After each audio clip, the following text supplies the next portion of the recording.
Welcome back to the show. Well, do you look at your favourite people on social media and wonder how they get so many likes and so many followers? Digital communications expert Danielle Di-Masi is here to let you in on a few of the secrets that you can boost your following and skyrocket the likes. Danielle, good morning to you. Good morning. You've got some easy tips for people at home. What are they? Super easy. So we can all be popping on there right now and doing this. So obviously we want to be on there quite a bit so people recognise us and see us and go, oh, that person, yeah, she's awesome or he's great. I like them and I want to follow them. Yeah. So we need to be obviously consistent, but maybe not too consistent. You know, those people that are always like, oh, I've had a thought, quick, let me pop it on. So we don't want to be too much where people will mute you. Right, so you want to be interesting. Yes. But not obvious all the time. Yeah, or not doing that clickbait stuff, you know, like this if you love your mother and you're like, oh, well, I do love my mum, but I don't want to click it. Yeah.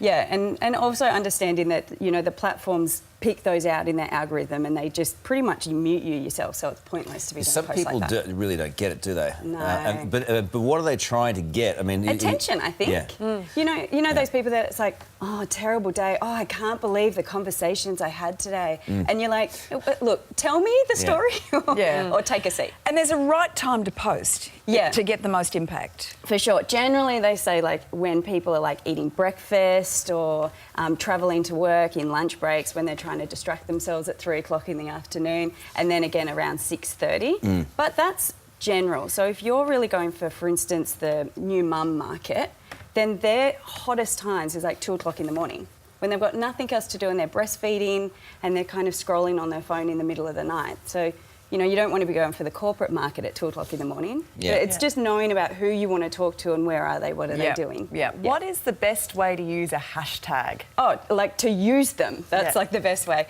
There's something like, for instance, on Instagram, they give you 30 that you can use. And people are like, oh, don't use them all. And I'm like, no, just smash it. Just the hashtag happy. That's what they're there for.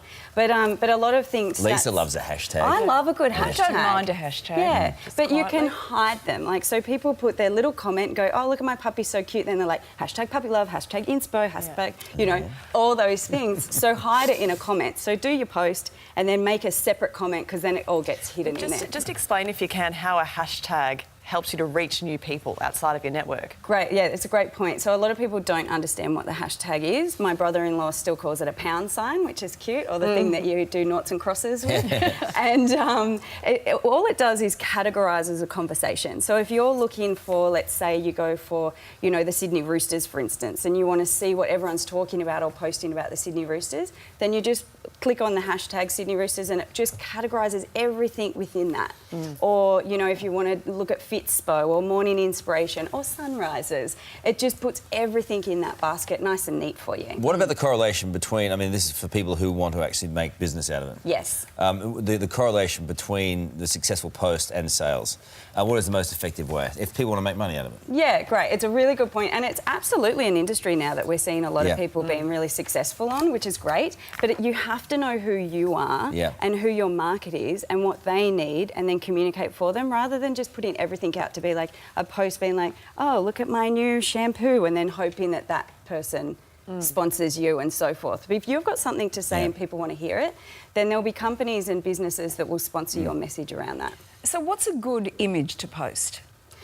Something that's super interesting and different. So not just your typical sunrises or just your puppy sitting there. Like, think about something, a different sort of perspective on what we're not all seeing. So you're not just going to, we're not just taking like screen grabs of what we're seeing in the world. You want to show through your visuals the way that you see the world and how you kind of want other people to experience it. It's your point of view. Yeah, it's your point of view, and you've got such an awesome opportunity to take a different angle that you're saying to people, stop and look at things differently if you want to. Or here's a bear dropping out of a tree or anything like that. I know that you're loving We might have something on that. Well, hashtag, unfortunately, we have to go. We missed the selfie. I'll definitely play that bear dropping out of the tree. Yeah, that's going to happen. That is funny. Thanks Thank a lot, you very much. Danielle. A news update next, including new details of these shocking